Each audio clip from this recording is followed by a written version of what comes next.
Years ago, a friend invited me out to the pub with a bunch of his friends. None of these people were interested in God and all of that. But one of these men asked me somewhere early in the conversation, what do you do? Which is always either the death of a conversation or, in this case, it really lit it up. And I explained that I try and spend my time making sense of Christianity for people. And this man, let's just say self-made, multi-millionaire from the northern suburbs of Sydney. And he said, oh, well, Christianity's junk. And I took a deep breath and reminded myself of what the Apostle Peter said in 1 Peter 3, always be prepared to give an answer with gentleness and respect. And he launched into this little tirade about Christianity. He said that Christians were hypocrites, one thing on Sunday, another thing completely on Monday, and I think I did my best to be gentle and respectful toward him. He also said that science had disproved the Bible, and I did my best to give a few answers there. And then he brought up this other criticism that just really riled me. He said, and Christianity only spread throughout the Roman world because it had a sword in its hand. It forced everyone to convert. And I said, are you sure? He said, oh, yes, scholars have proven it. And then something went off in my head. I'm not proud of it, but I started to raise my voice and simultaneously make it a bit smug. I reminded him that I had several degrees in this stuff and that my PhD was in precisely how Christianity grew in the ancient world. I quoted authors from multiple languages, and as the words were leaving my mouth, I realized I was a jerk. And the look in his eyes was, he's a jerk. Because I wasn't gentle. I wasn't respectful. I was just trying to win the argument instead of the person. It's a classic mistake. And it's one I'm prone to be honest, but it's one I want to avoid in my life and in this show, which is meant to be about undeceiving ourselves, not getting the one up on others. And so that's what we're doing in this Q and A episode together, hopefully with a little bit of gentleness and respect, undeceiving ourselves. I'm John Dickson, and this is Undeceptions.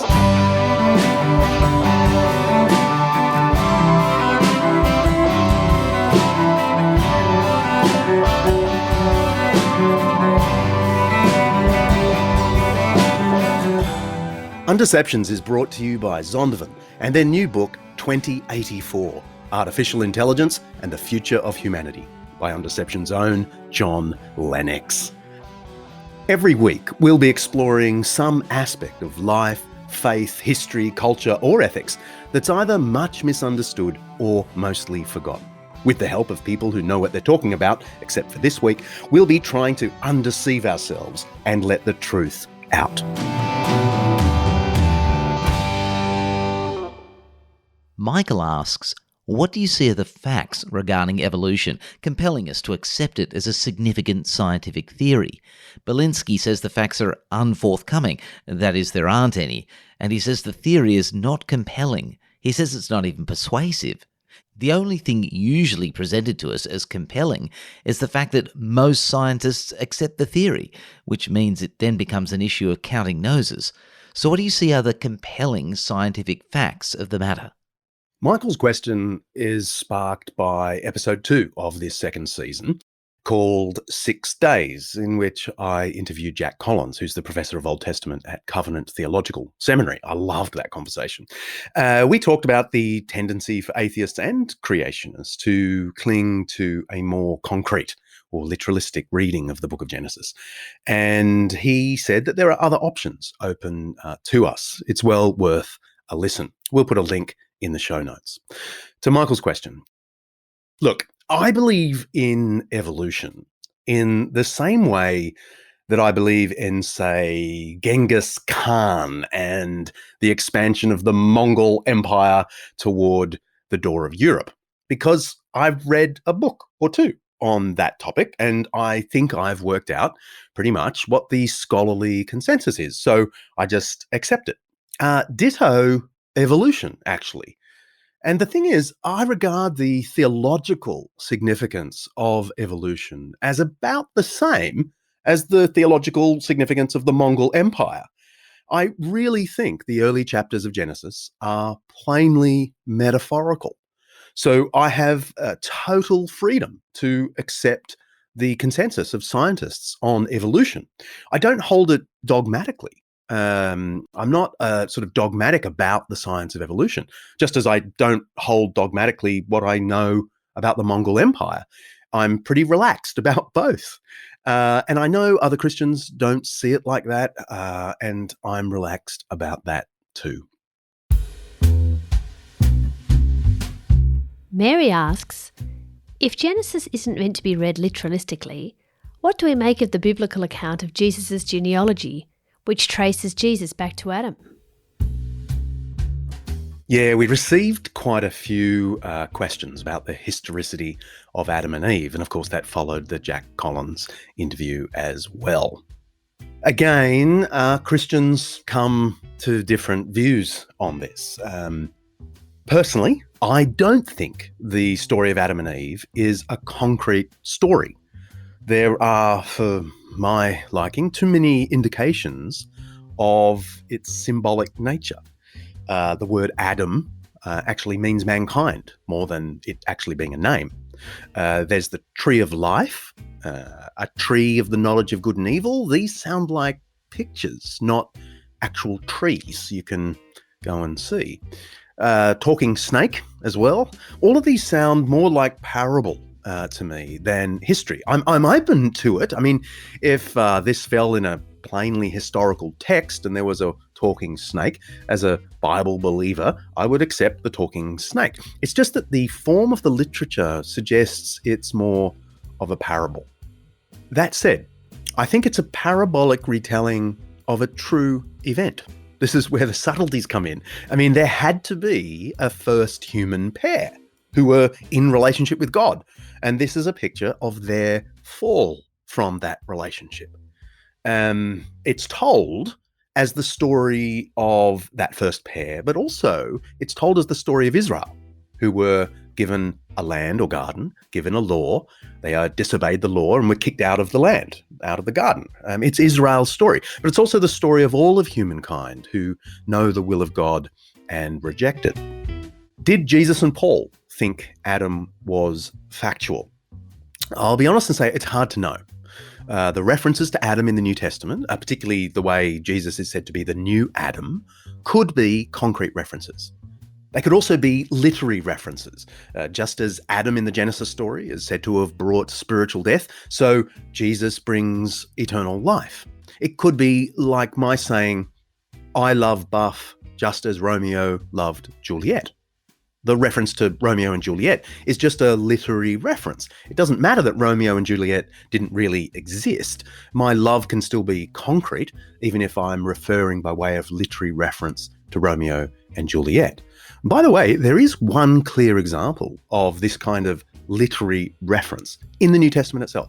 So in the little book of Jude, verse 14, Jude says that Enoch, the seventh generation from Adam, prophesied saying, and then there's this quote that Enoch is meant to have said, see, the Lord is coming with tens of thousands of his holy ones, and so on. Now, where is that a quotation from? It's not from the biblical text. There's nothing about Enoch's words in Genesis. There's no way we actually have the words of the seventh generation of human beings. No way. Jude is just citing a well-known non-biblical Jewish text from the 2nd century BC. There was a book called 1 Enoch, and he's making a literary reference to it because everyone in his audience would have known the reference. We're not expected to think these are the actual words of the seventh generation of human beings. It's a literary reference. The Adam and Eve story is a parabolic retelling of a genuine historical event. That's how I see it. It's the first human pair in relationship with God, defying God. And it's retold in literary form as our story too.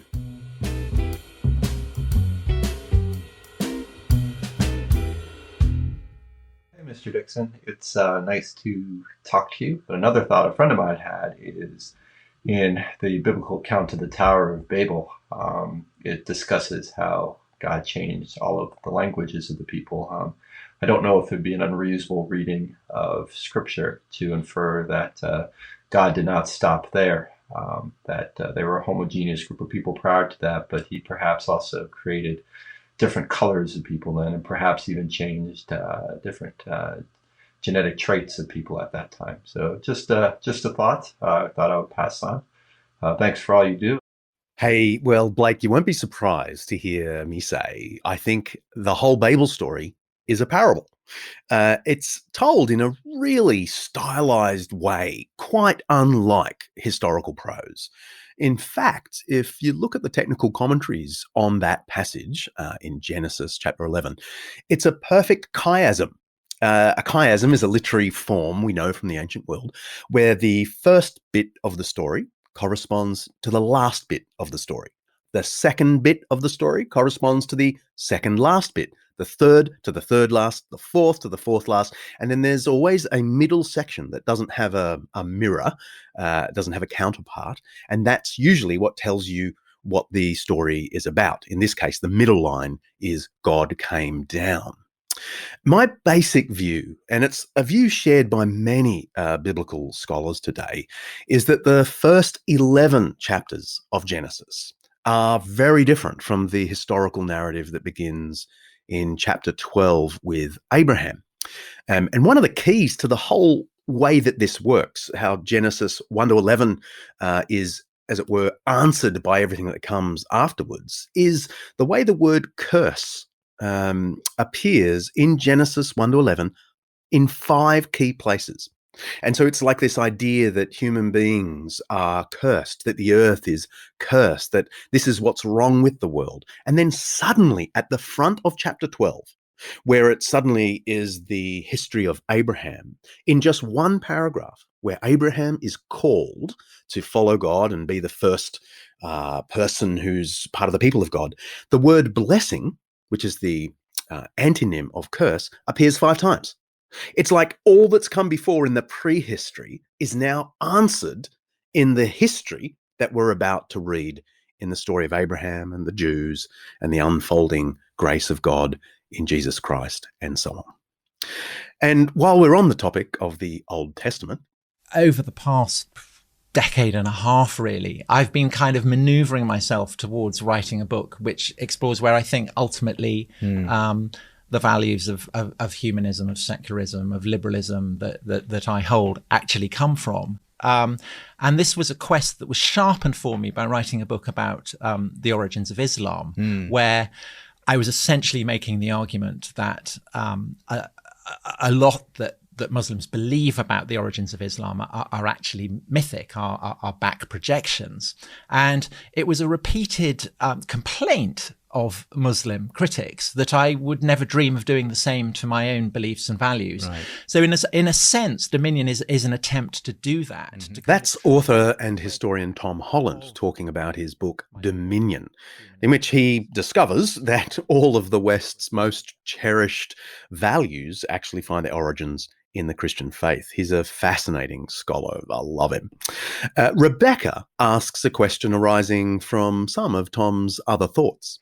Rebecca asks, can we historically trust the Old Testament?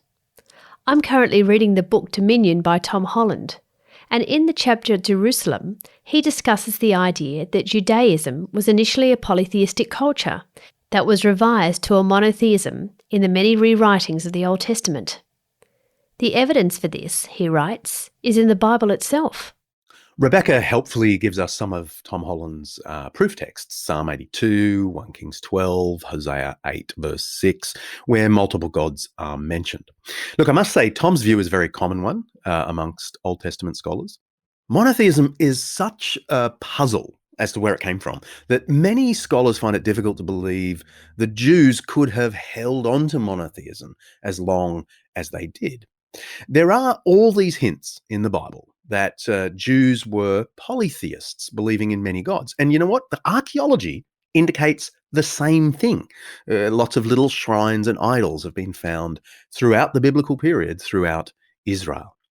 The problem is, all of this evidence also fits with the story the Old Testament openly says about itself, that God's people were slow to throw off the old ways of Abraham and its Mesopotamian polytheism, of Egyptian polytheism, of the polytheism of Canaan.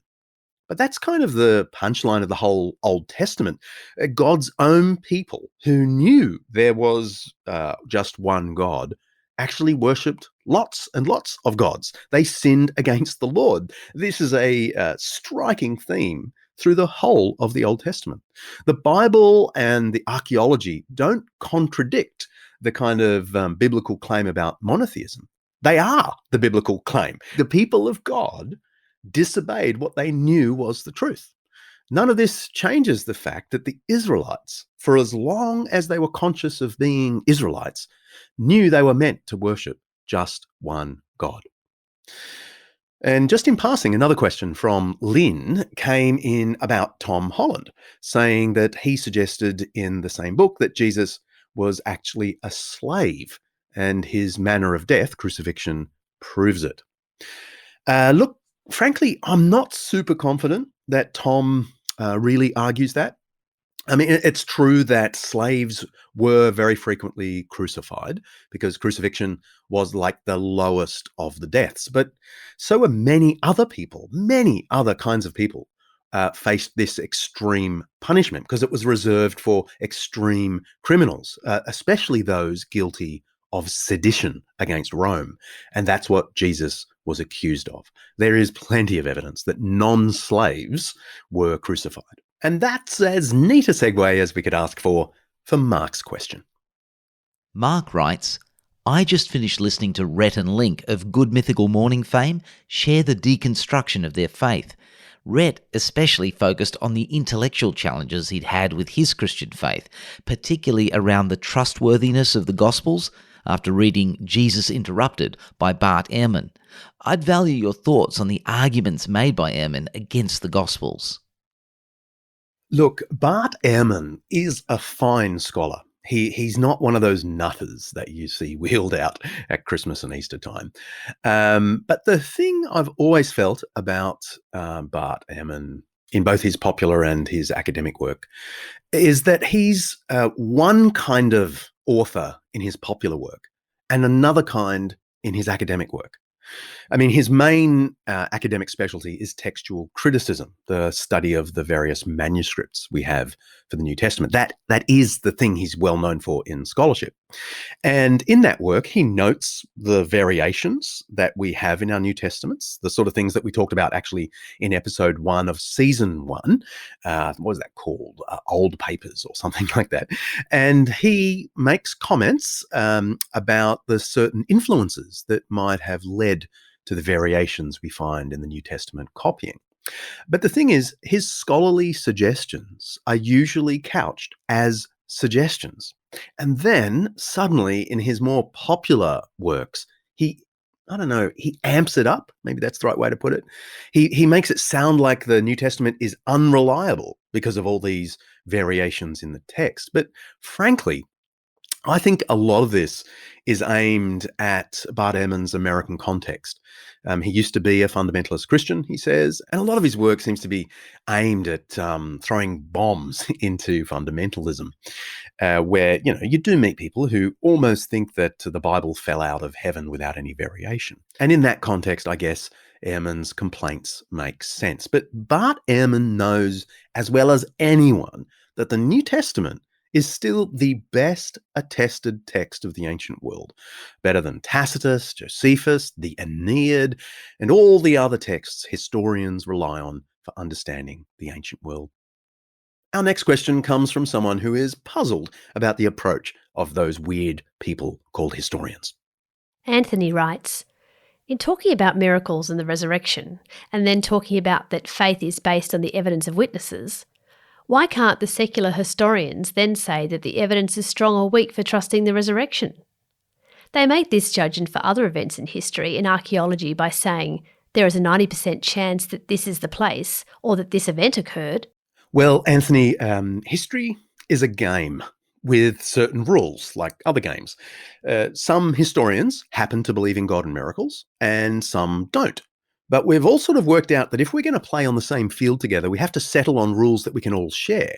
And one of those rules is that we won't, in our historical work, invoke anything miraculous or theological or philosophical. We just deal with the evidence and we talk like we're in a naturalistic world. And that's fine. It's actually the same with Christian scientists like Ard Louis from Oxford or Ian Hutchinson from MIT, whom we've had on the show before. They believe in much more than the natural world, of course, but for the sake of good science and talking to other scientists, they only talk about the natural world and not its philosophical implications or underpinnings. And it's the same with history. Historians conclude, when we're talking about the resurrection, that there was an empty tomb and that many people thought they saw Jesus. Them's the facts. That's what's true in the natural world. But they won't take the next step and say that Jesus actually rose again, because that's to step beyond the pitch that we've set for ourselves. That's beyond the rules of the game. And that's okay. It's only history. I mean, as a human being who's more than a historian, I can take that next step and say that the best interpretation of the facts is that God raised Jesus to life. But when I say that, I'm saying it as more than a historian, as someone who is a human being who can bring in philosophy and theology as well as history. And one of the reasons the evidence of the Gospels is regularly dismissed is because of the assumption that they're riddled with little errors. And so the reasoning goes, if they can't get these little details right, how can we trust the whole thing? That's the thinking behind our next question.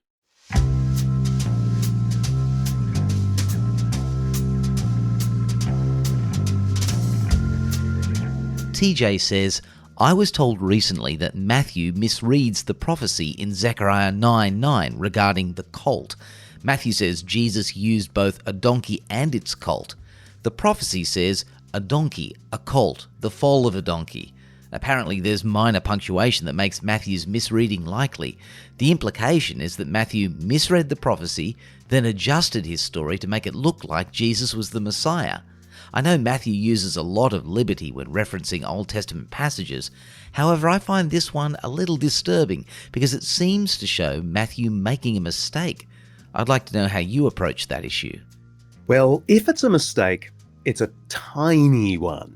The sort of thing you find in all ancient sources. I mean, Tacitus, the greatest of all of our imperial sources, calls Pontius Pilate procurator. But that's a little mistake. We know he wasn't procurator. He was what's called prefect. But that little mistake doesn't affect the general historical worth of Tacitus. And so historians don't fret about little details the Gospels might have got wrong or might have changed. But here's the thing. I don't think Matthew has made any kind of mistake here. Matthew is the Gospel writer most obviously competent in Jewish and Hebrew traditions. There is no way he read the text of Zechariah 9 as requiring two animals, a donkey and a colt. He knows Semitic parallelism better than just about any other New Testament author. And in that text, it says a donkey, that is a colt, the foal of a donkey. It's just that Matthew probably knows the story to involve two animals, and unlike the Gospel writers, decides to record it that way. There's also no way Matthew pictures Jesus riding on two animals at the same time. I mean, how is that even imaginable? When he says Jesus sat on them, plural, it's just a generalizing statement. Jesus sat on the colt with the mum right there. And from a troubling statement made by Matthew to a troubling statement from Jesus. Hi, John. In Matthew 12, I think it is, Jesus says he's going to be in the earth like Jonah was in the whale for 3 nights and 3 days, yet we only celebrate Easter from 2 nights and 3 days. Can you tell me what the difference is? How do we reconcile that? Cool. With things like this, you've got to pause and ask yourself, did the gospel writer not spot that Jesus said 3 days and 3 nights, but they go on to tell the burial and resurrection story as just Friday afternoon to Sunday morning? Were these guys complete idiots?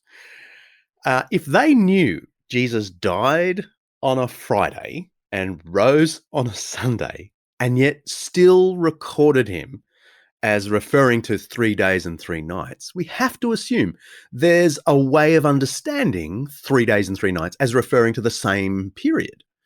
The simple answer is, by inclusive counting, Jesus was in the grave 3 days, a Friday, a Saturday, and a Sunday. Day and night is just an expression in the book of Jonah that Jesus takes as a literary reference to himself to mean 3 days. We can't get fixated on a literalism when it's clear the gospel writers weren't fussed by it at all. And while we're on the topic of Easter, Pete asks, the New Bible Dictionary suggests that if the Jewish calendar is converted into the Gregorian calendar, then Christ was crucified on April 3rd. And elsewhere I've read that it could have been within a 2-week period. If Christians preach a historical Jesus, is the case weakened by having the date falling within a 2-month period so it can coincide with a pagan fertility festival, Oestra? Shouldn't we be celebrating Christ's death and resurrection on the closest weekend to April 3rd? well, the good news is we've devoted an entire episode to questions about Easter.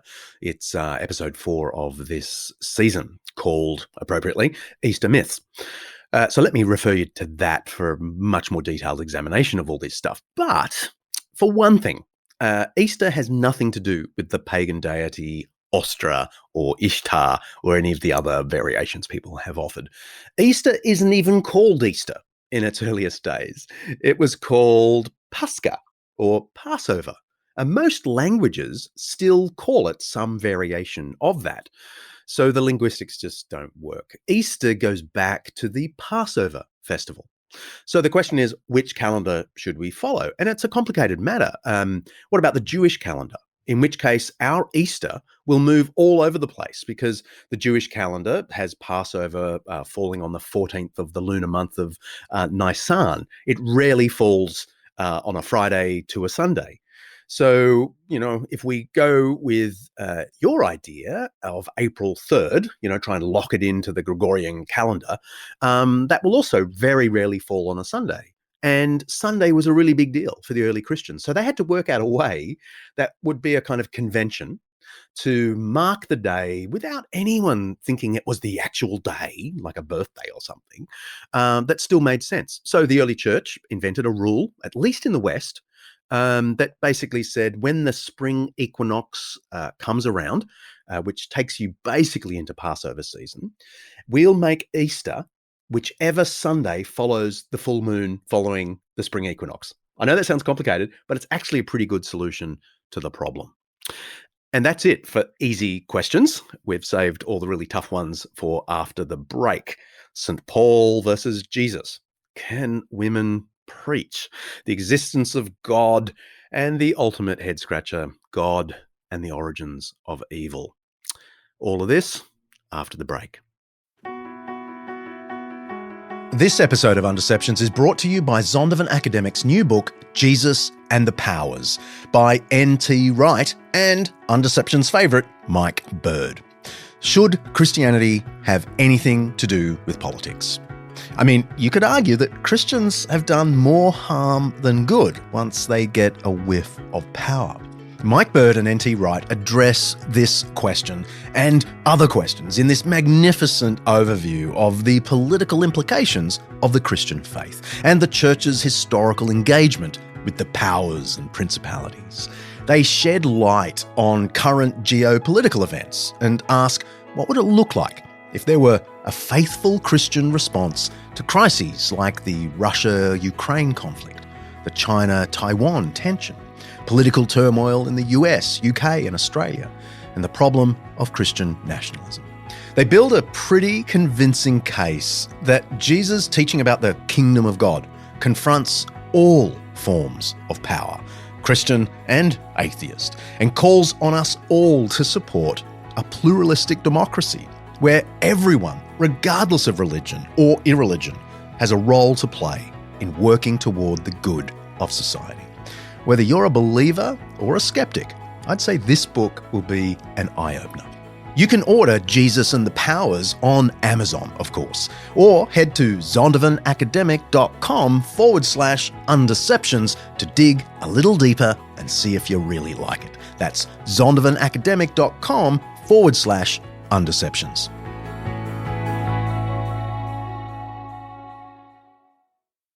Duncan writes, recently I heard an interview on Soul Search on the ABC. The guest stated that the Apostle Paul's message was one of a number of rival messages in the early church, and that his succeeded because it turned an apocalyptic message by a poor peasant teacher into a grand aristocratic message about becoming royal children of the Lord of the universe. Look, that used to be a really popular view in the middle of the 20th century, but the evidence has basically brought it down. Both planks of that view proved to be wrong. I mean, it's pretty clear Jesus wasn't just a peasant teacher to the poor, and it's pretty clear Paul was no aristocrat. Multiple lines of evidence in the earliest gospel sources, Mark, Q, L, and so on, make plain that Jesus was all about inviting people to become children of the Father of an eternal kingdom, the very thing people said only Paul invented. And plenty of passages in Paul make clear he was desperately concerned for the poor, the very thing people say Jesus was into, not Paul. I mean, from the evidence of his letters, we know he spent a decade collecting money from Gentile churches for the famine-ravaged people of Judea. Look, the fact is, research over the last, 50 years makes clear Paul himself was deeply dependent on the messaging coming out of the original Jerusalem church. Although he was obviously a pretty inspired and independent thinker, he makes repeated references in his letters to things he received from the original apostles. And there's a list of about 20 things in his letters that come from the actual historical mouth of Jesus. Stuff about divorce, about mission work, about the Last Supper, and stacks more. So no, we can't really posit a gap between the original Jesus and the religion of Paul. And this connects us to the next question. James asks, I was wondering if you could point me in the direction of any non-Christian historians who acknowledge that early Christians, pre-Council of Nicaea, worshipped Jesus as God. Hey, a quick explainer about the Council of Nicaea that James refers to here. It was a meeting convened in the year 325 by the Emperor of Rome, Constantine, the first Christian emperor. He called together all the leaders of the church because he wanted to settle a dispute that had broken out, first in Alexandria and then all around the empire, over the identity of Jesus. A priest called Arius from Alexandria in northern Egypt was proposing a really cool Greek philosophical way of explaining Jesus' connection to God by saying that he was a kind of bridge between infinity and the finitude of humanity. See, for pagans, it was a really hard thing to get their heads around, to think of a human being also being God, that you could have the eternal in a temporal. So Arius kind of solves the puzzle in a way that made sense for more pagans. But the important thing is, this was a new view. He was deliberately countering the much older view that Jesus really was God. He'd worked out how to make that difficult thing sound easier to pagans. That's the view that was under discussion at the Council of Nicaea. And you know what? That view spectacularly lost. Only 2 of the 300 or so bishops in attendance went with Arius's view. There were blokes called Theonis and Secundus, in case you're wondering. The rest went with the older view, even though it gave them more headaches when they're trying to reach sophisticated Greeks. Now, as for non-Christian historians who agree that Christians worship Jesus as God before the Council of Nicaea, the basic answer is all of them. This is not a thing in dispute. I mean, there are quibbles about how early Christians worship Jesus as God. For example, Bart Ehrman doesn't think it was the very first believers. But even Ehrman knows it was well before the Council of Nicaea. And that's because the evidence is overwhelming. Not only do we have New Testament texts teaching that Jesus was fully God from the first century, we also have, for example, a letter from the pagan governor Pliny at the beginning of the second century, so this is 2 centuries before the Council of Nicaea, saying that Christians sang hymns to Jesus quasi Deo, as God. And we even have an inscription in Megiddo, in the center of Israel, in the oldest church we've yet found, that declares Jesus to be God. You were with me, Mark, were you not, in that prison in Megiddo? I was. And we filmed a scene there. It was awesome. And this woman, a Captus, offers the table, the communion table, in honor of the God Jesus Christ. And that is from about a century before Constantine and the Council of Nicaea. But that's not the only question we got about the early history of the church. Andrew asks, can you tell me more about the formation of the New Testament? Specifically why some books like the Gospel of Thomas were excluded? And when was the final New Testament completed? And why does the Roman Catholic New Testament have more books than the Protestant Bible? Well, this requires a whole history lecture. In fact, I have one here on my computer somewhere. Perhaps we should do a whole episode on it, Director Mark, sometime in the future. How did the New Testament come together? You just raised your eyebrows at me. Anyway, so first, just to clear up... I'm game. Okay. Just to clear up one thing in this. The Catholic New Testament is identical to the Protestant New Testament. It's the Old Testament that's slightly different. The Catholic Old Testament has about 6 extra documents in it. And that's simply because the Greek translation of the Old Testament in the ancient world was the one the early church used because they mainly spoke Greek. And that Greek version of the Old Testament had these 6 extra books in it. The Hebrew version, the one used by Hebrew-speaking Jews over in Judea and Galilee, didn't have those books. And Protestants opted to have the same Old Testament as the Jewish Torah. The Catholic Church opted to keep the extra books from the Greek rendition of the Old Testament. But frankly, nothing hangs on it. Those extra Old Testament books don't add or subtract any important point.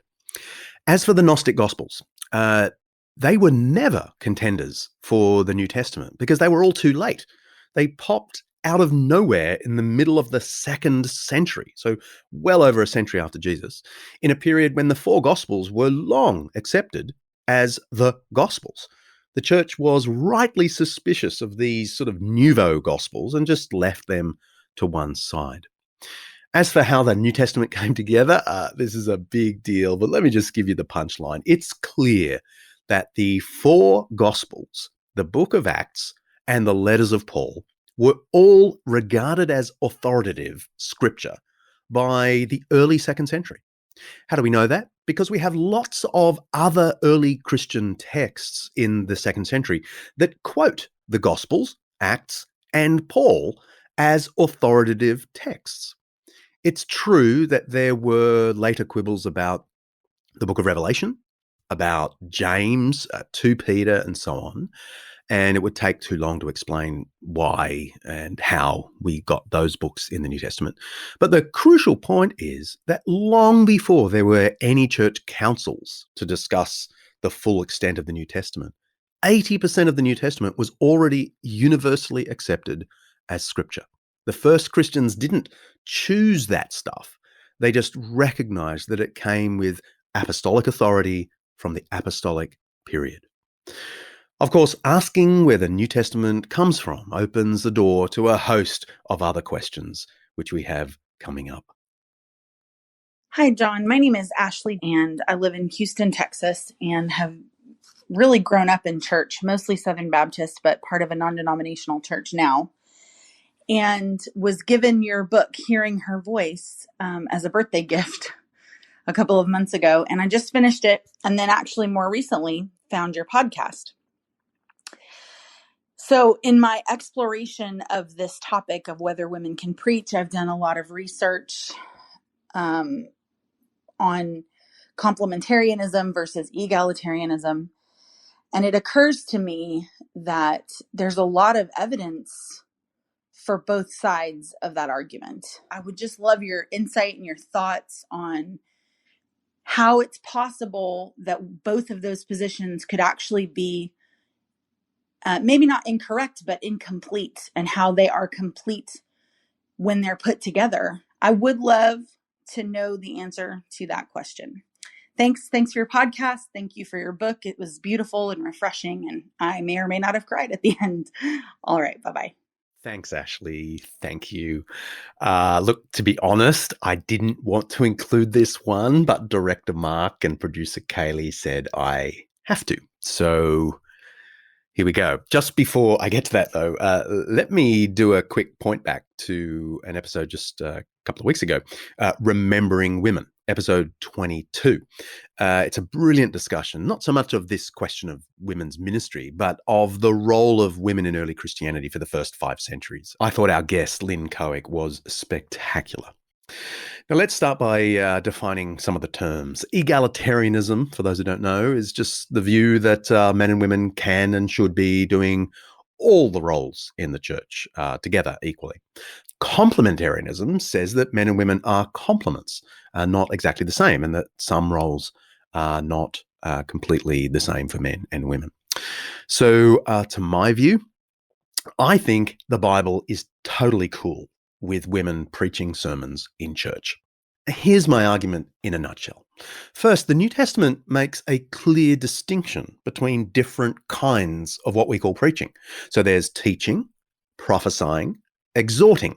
And actually in Romans 12, Paul explicitly says that these speaking functions are different ministries. So that's worth holding in mind. Second, the only one of these activities Paul forbids to women in 1 Timothy 2 is teaching. He says he doesn't permit women to have the authority of teaching. Then again, thirdly, elsewhere in Paul, he explicitly allows women to do prophesying in the church service. That's 1 Corinthians 11. And nowhere does he forbid women to do the other kind of speaking, exhortations in church. So here's the key double-barrel question. What's the difference between prophesying, exhorting, and teaching? And what is a modern sermon in connection with those things? My view, in short, is that preaching sermons today is far more like exhorting and prophesying than it is like what Paul called teaching. And so women should be in our pulpits regularly giving sermons. What exactly teaching is and what's the modern equivalent? Well, you'll have to go to my little book on the subject for that.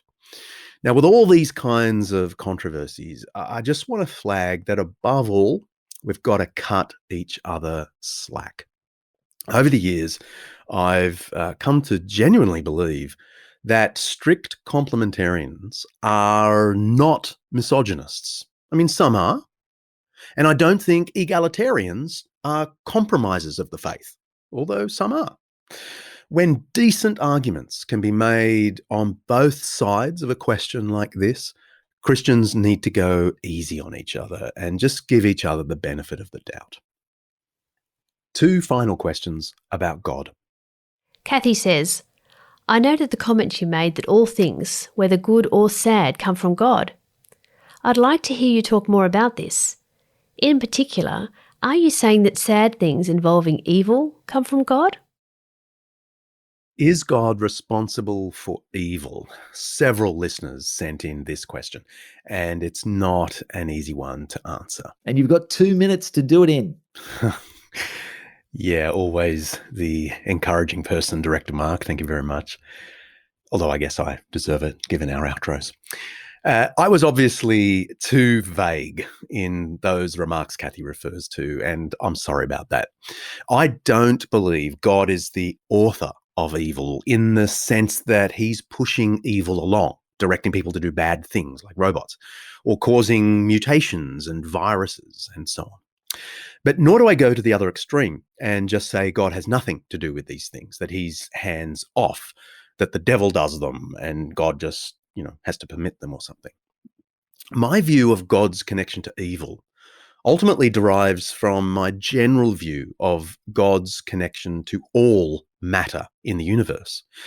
I hold the classical Christian view going back to Augustine in the 5th century and Aquinas in the 13th century. And of course, I think it ultimately derives from the Bible.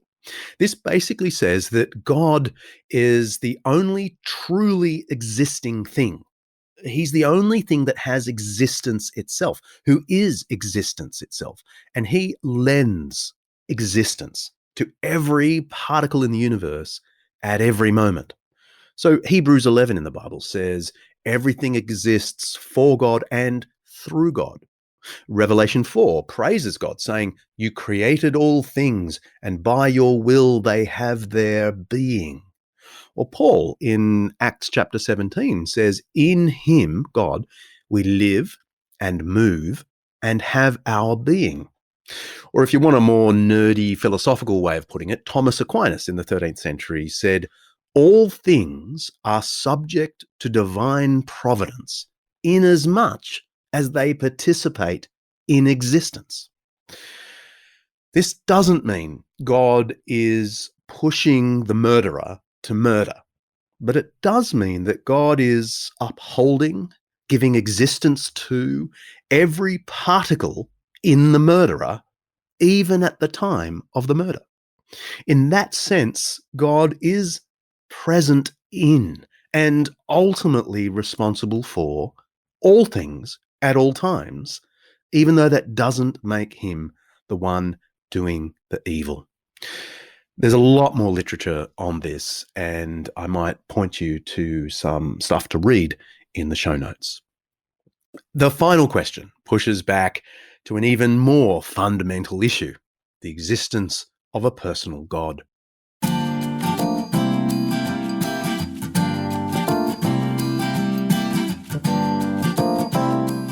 Steve writes, there's quite a gap between deism and theism. Theism, as opposed to deism, requires a suspension of science and philosophy. Without revelation, there is no Judaism, Islam, or Christianity. Yeah, that's a thoughtful one. Deism, for those who don't know, is the view that there must be some kind of vague mind behind the universe, but we can't say any more than that. And theism usually refers to a more personal belief in God acting in the world and so on. Well, my view is that science and philosophy definitely give you deism. The more we know about science, the more obvious it is that there are fundamental, elegant mathematical laws that describe the activities of everything, from the smallest particle to the furthest reaches of the cosmos. So there must be a rational mind behind all of this. As Einstein said, we all suspect there is an author behind the library of books we call the universe. Okay, now I agree that this deism, this vague belief in a mind behind the universe, doesn't give you theism, a personal God. I don't think science and philosophy give you anything more than deism.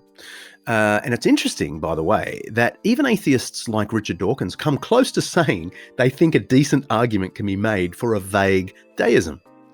The thing is, theism isn't contrary to deism.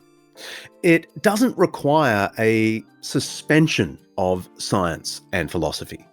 Theism is just deism plus a conviction that this vague mind behind the universe has given some disclosure in the world.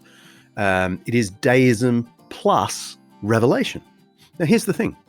Based on the science and philosophy, I'm convinced there must be some vague God or mind behind the creation. But I go further than that because I think the evidence of biblical revelation compels me to do so.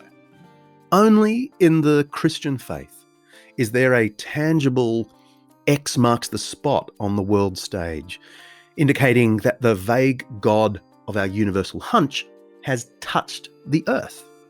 The history of Jesus Christ, his life, teachings, healings, death, and resurrection, can be studied and found to be solid even without first believing it to be revelation. But once you find yourself thinking it's solid, it's pretty hard to resist the conclusion that Christ's resurrection is the thing that pushes us past deism to personal theism.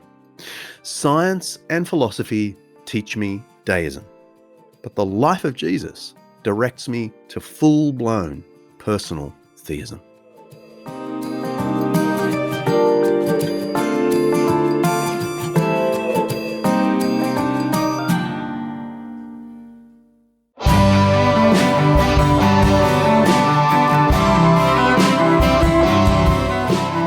Well, I hope you enjoyed our Q&A episode for this season.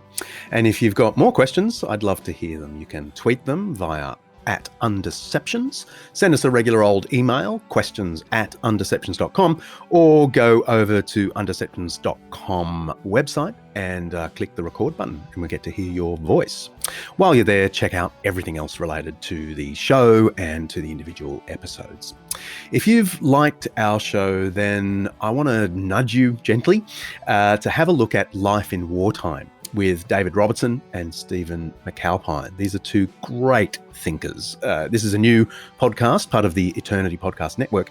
And basically what they're doing is they're talking about this time of conflict and tension that we find ourselves in. And these two guys from Third Space, who are trying to make sense of the Christian faith for Christians and for doubters, take hard-hitting issues and I think bring a pretty sensible approach to it. So go and check them out. Life in Wartime, eternitypodcasts.com. Next episode, well, it's our final episode for the season. Man, that's gone quickly. But we end on a spectacular note.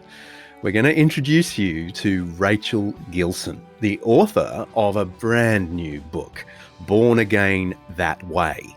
And she's going to try and explain to us how she can be same-sex attracted and a committed Christian. I promise you, this is not the story you're expecting. See ya.